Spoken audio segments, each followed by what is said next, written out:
Number 2, sabi niya, to rest. To cause the blessing to rest in your house. Ano ibig sabihin ng rest? To rest means to stop striving in your own power and to enter into God's provision, presence, and finished work now in Christ and ultimately forever in eternity. Grabe, yung blessing nananahan sa bahay mo, nananahan sa'yo. Parang yung sinabi ni Haring David, alam niyo, sino may kabisado ng Psalms 23? The Lord is my shepherd. The Lord is my shepherd, I shall not want.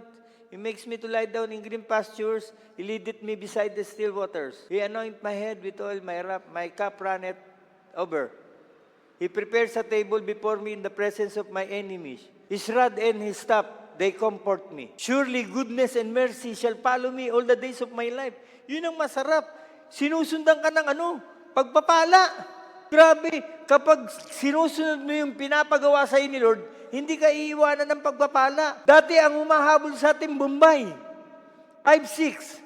Pero pag nagtiwala ka kay Lord, goodness and mercy yung humahabol sa iyo. Goodness and mercy shall follow you all the days of your life. Hindi ka mawawala kay Lord. And I will dwell in the house of... Hindi ako mawawala kay Lord. Bakit? Kasi ang pagpapala niya, sinusundan ako. Ano sabi dito sa notes? The blessing of first fruits changes your life forever. Our blessings are not temporary. Surely goodness and mercy shall follow me all the days of my life. Hanggat nabubuhay ako, hindi ako titigilan ng pagpapala. Amen.